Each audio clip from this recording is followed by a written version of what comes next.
Guys আজকে চলেছি মোহনমালের food জাংশনে, তো আবার হাতে আছে একটা স্যান্ডউইচ। দেখতে পাচ্ছ এই যে মোহনমালে এখানে এত লোক, তো এদের মধ্যে কাউকে আজকে গিয়ে একটা চ্যালেঞ্জ দেবো যে এই স্যান্ডউইচটা কেউ এক বাইটে খেতে পারে নাকি, যে একটা চ্যালেঞ্জ ভিডিও করবে। ঠিক আছে, স্যান্ডউইচ আছে, স্যান্ডউইচ। ওকে। लेकिन यार यहाँ में पिघल गया। এক বাইটে খেতে পারবে? এক বাইরে পাউরুটি তো আরামসে খেতে পারবে না? চেষ্টা করবো। গাইস ও বলছে চেষ্টা করব, পারবে তো?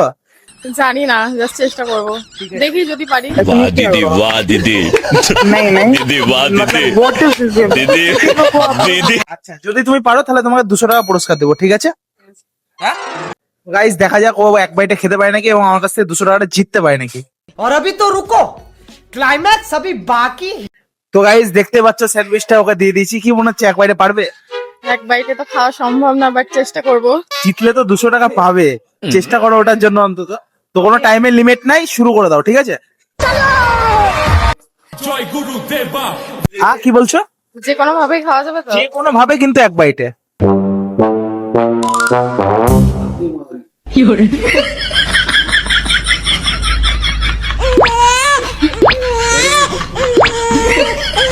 হলো লজ্জাবার লাগছে নাকি? হ্যাঁ একটু লাগছে। কোনো ব্যাপার নাই, কালকে ভাইরাল হলে তো আরো বেশি লজ্জা লাগবে তখন।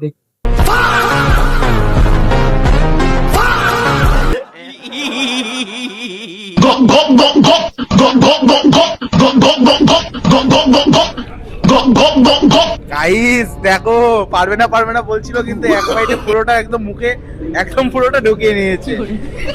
তো গাইস চেবানো হোক ওর, তারপর ওকে পুরস্কারটা দেবো। তো গাইস খুব কষ্ট করে ও এক বাইটে কমপ্লিট করেছে স্যান্ডউইচটা খাওয়া। তো কেমন লাগলো হঠাৎ করে এসে চ্যালেঞ্জটা দিলাম? তোমার ভিডিও আমি দেখেছি। দেখেছো আমার ভিডিও? কোথায় বাড়ি তোমার? আমার এখানে গোড়া বাজার। এখানেই বাড়ি। তো এই নাও তোমার পুরস্কার। তো একটু লাইক কমেন্ট শেয়ার করে দিতে বলো। সবাই একটু দাদা ভাইকে লাইক কমেন্ট শেয়ার